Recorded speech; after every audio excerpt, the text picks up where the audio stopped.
At the end of World War II, the world found itself divided. The victory over the Axis powers brought a sense of relief and celebration, but it also marked the beginning of a new kind of conflict. On one side, the United States and its allies who championed democracy and capitalism. On the other, the Soviet Union, which sought to spread its communist ideology across the globe. This division sparked an era of fear and mistrust, a Cold War that would last for decades. An iron curtain fell across Europe, separating communist Eastern Europe from the democratic West. Winston Churchill famously coined this term in his speech, highlighting the stark divide. This was no ordinary war. It was a war of ideology, fought in the shadows, with each side trying to outmaneuver the other. As tensions rose, both the US and the Soviet Union employed legions of spies. Intelligence agencies like the CIA and the KGB became crucial players in this global chess game. Espionage became the front line of the Cold War, with covert operations and secret missions becoming the norm. Secret agents traded intelligence in the shadows of major cities, always wary of being discovered. Agents, double agents, and informants operated under a cloak of secrecy, gathering critical information that could change the course of the Cold War. The stakes were incredibly high. Every piece of intelligence had the potential to shift the balance of power, making espionage a dangerous but essential game. In October 1962, the world stood on the edge of disaster. The Cuban Missile Crisis was a pivotal moment in the Cold War. The discovery of Soviet missiles in Cuba, just 90 miles from the US mainland, brought the world to the brink of nuclear war. Soviet missiles had been placed in Cuba, creating a direct threat to the United States. The tension was palpable.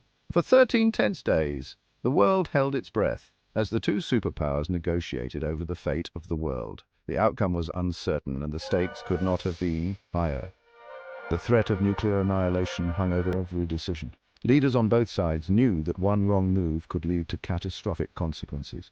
One wrong move, and the Cold War would have become a hot war, one that could have ended civilization as we know it. Both the US and Soviet Union engaged in an arms race, each trying to outdo the other in terms of military might. They built ever more powerful weapons of mass destruction, each side hoping to deter the other from launching an attack. The doctrine of mutually assured destruction, MAD, kept both sides in check, creating a precarious balance of power. The idea was simple. If either side launched a nuclear attack, the other would retaliate with equal or greater force, ensuring the destruction of both nations. This concept of mutual destruction was terrifying but effective. It was a terrifying balance, one that kept the world in a constant state of fear, with civil defense drills and fallout shelters becoming a part of everyday life. After decades of tension, the Cold War finally came to an end in 1991 with the collapse of the Soviet Union. The world watched in awe as the Berlin Wall fell.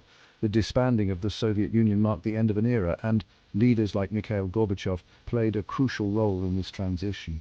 The world breathed a sigh of relief, but the scars of the Cold War remain, a reminder of how close we came to disaster. The Cold War shaped the 20th century, influencing everything from politics to technology. The space race, for instance, was a direct result of this rivalry. Its legacy is a reminder of how close the world came to disaster and how fragile peace can be. The numerous protests and peace treaties of the era reflect the global desire for stability. The Cold War, a conflict that almost ended the world. Its lessons continue to resonate, reminding us of the importance of diplomacy and the dangers of ideological extremism.